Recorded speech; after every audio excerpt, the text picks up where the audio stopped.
पूर्व मंत्री और भोजपुर विधानसभा के विधायक सुरेंद्र पटवा ने भी सभी विभाग के अधिकारियों की समीक्षा बैठक ली। बैठक में सोशल डिस्टेंसिंग का रखा गया ध्यान।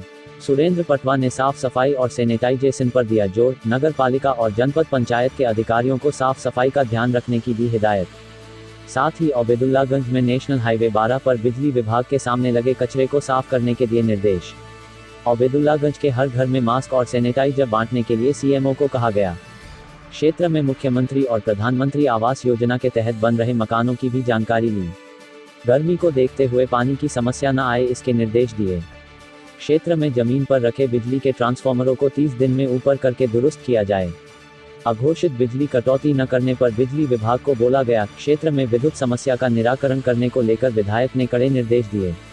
ओबेदुल्लागंज में मिले कोरोना पॉजिटिव मरीज मिलने के बाद पूरे एरिया को सील कर दिया गया है। श्री पटवा ने पुलिस से कहा कि जिस एरिया को सील किया गया है वहां और भी सख्ती करने की जरूरत है, क्योंकि जान है तो जहान है। भोजपुर न्यूज एमपी के लिए ओबेदुल्लागंज से देवेंद्र सिंह चौहान की रिपोर्ट। 19 कोविड को लेकर ये बैठक थी। आज से 10 दिन पहले भी एक छोटी बैठक रखी गई थी। 3 मई को लॉकडाउन खुला है और 17 मई तक रेड जोन में लॉकडाउन रहेगा। हमारा ऑरेंज जोन आता है रायसेन जिला। भारत सरकार ने जितने भी एडवाइजरी जारी की है उसको लेकर आज ये विशेष रूप से बैठक रखी गई थी। हमारे ब्लॉक के सभी अधिकारी कर्मचारी इस बैठक में उपस्थित थे। मुख्यतः 19 कोविड को लेकर जो सैनिटाइजेशन का विषय है, ग्राम पंचायतों में जनपद का हमारा जो विषय है, सारे के सारे मास्क और सैनिटाइजेशन हमने ग्राम पंचायत तक भिजवाने का काम किया और वो अभी तक सब जगह पहुंच चुके हैं। जहां तक मंडीदीप, ओबेदुल्लागंज, सुल्तानपुर और जो नगर पंचायत और नगर पालिका क्षेत्र है, वहां पर भी हम लोग अभियान के तहत सैनिटाइजेशन का काम पूरा करने का काम कर रहे हैं। समय समय पर पिछले 1 महीने में बहुत सारी जगह सैनिटाइजेशन हुआ है, लेकिन उसके बाद भी कल ही एक हमारे यहाँ पॉजिटिव पेशेंट ओबेदुल्लागंज में पाए गए हैं। हम सब लोगों का प्रयास होगा कि आने वाले समय में अनुशासन और संयम से इस विषय को किस तरह से हम लोग इसका सामना करें और जो कोविड-19 को लेकर जितनी भी आवश्यकता है सुधारने की, चाहे वो सैनिटाइजेशन हो, मास्क हो या मास्क के अलावा आयुर्वेदिक हमारा जो काढ़ा हमारे मुख्यमंत्री शिवराज सिंह चौहान जी ने जीवन शक्ति और जीवन अमृत 2 योजनाएं चालू की है, उन योजनाओं को नीचे तक पहुंचाने का काम भी हम लोग कर रहे हैं। आज विषय बहुत सारे आए हैं और मुख्यतः हम लोग 19 कोविड को लेकर ही यहाँ बैठे हुए थे। बहुत सारे हमारे मज़दूर भाई मध्य प्रदेश के बाहर से भी आ रहे हैं और यहाँ से भी मध्य प्रदेश में होकर बाहर जा रहे हैं। तो ऐसे बहुत सारे विषयों पर जानकारी प्राप्त करने के लिए हम लोग यहाँ आज समीक्षा बैठक ली है, जिसमें गेहूँ उपार्जन को लेकर भी वो विषय भी था कि हमारे किसान बंधुओं का जो गेहूं का उपार्जन है वो समय पर हो रहा है। लगभग अभी तक सभी सोसाइटीज़ में जाना हुआ है। आज भी 7-8 सोसाइटी में हम लोग गए हैं। 60 to 70% सभी जगह उपार्जन अच्छा चल रहा है। कहीं छोटी मोटी शिकायतें प्राप्त हुई है।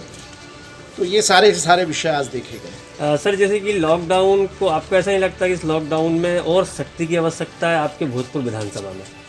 देखिए, जो भारत सरकार की गाइडलाइन है और जो मध्य प्रदेश में आदरणीय मुख्यमंत्री जी ने योजनाबद्ध तरीके से काम किया है, मुझे ऐसा लगता है कि वृहद रूप से जो बात पूरे मध्य प्रदेश के लिए आई है, उसमें 9 ऐसे ज़िले हैं जो कि रेड जोन में हैं, 19 ज़िले ऑरेंज में है और बाकी के ग्रीन में है। और उसका यही विषय है कि क्वारंटाइन अगर हमने उस एरिया को कर दिया है तो हम लोग स्वाभाविक रूप से उस बात को चिंता से लेकर उस पर्टिकुलर एरिया को क्वारंटाइन कर चल रहे हैं।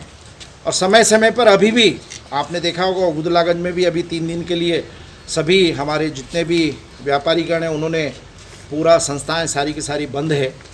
और 1 महीना 1.5 महीने से जब से लॉकडाउन हुआ तब से सख्ती बरती जा रही है। ये एक अलग विषय है कि बिना सूचना के अगर कोई आ गया या बिना सूचना के किसी व्यक्ति को अगर कोई पॉजिटिव हुआ है और उनको मालूम है और उन्होंने अगर नहीं बताया, तो मैं आप लोगों के माध्यम से भी कहना चाहूँगा कि इस बीमारी से डरने की भी ज़रूरत नहीं है और इसको छुपाने की भी आवश्यकता नहीं है। अगर हमें कोई उसके सिम्टम्स लग रहे हैं तो हमें उसका सामना करने की आवश्यकता है, सकारात्मक माहौल में उससे लड़ाई लड़ने की आवश्यकता है। अगर हम लोग सोशल डिस्टेंस का पालन कर रहे हैं, हमें जो नियम कानून बताए गए हैं, 2 गज की दूरी का पालन कर रहे हैं, हमारी इम्यून सिस्टम को बढ़ा रहे हैं, और अगर उसके बाद भी अगर कोई लक्षण हमारे पास हैं तो स्वाभाविक रूप से हमें हमारे जो डॉक्टर्स हैं उनको सूचना देने की आवश्यकता है, या ज़िले में या तहसील में जो भी अधिकारीगण हैं उनको तुरंत सूचना देने की आवश्यकता है।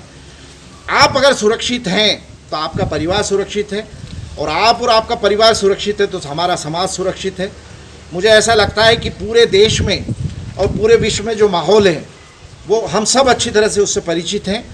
आज आवश्यकता इस बात की है कि हम सब मिलकर अनुशासन से काम करें, संयम से काम करें और अपने आप को, जीवन को बचाने का काम करें, तो स्वाभाविक रूप से आने वाले समय में इस लड़ाई से लड़ेंगे। सर, कई सारे ब्लॉक अधिकारी आपके मुख्यालय पे नहीं रहते, उसको अनुशासन की दृष्टि से नहीं देखते थे? देखिए, मेरी जानकारी में है, आज सबसे पहला बड़ा विषय है कोविड, और कोविड के विषय को लेकर हम लोग बात कर रहे हैं।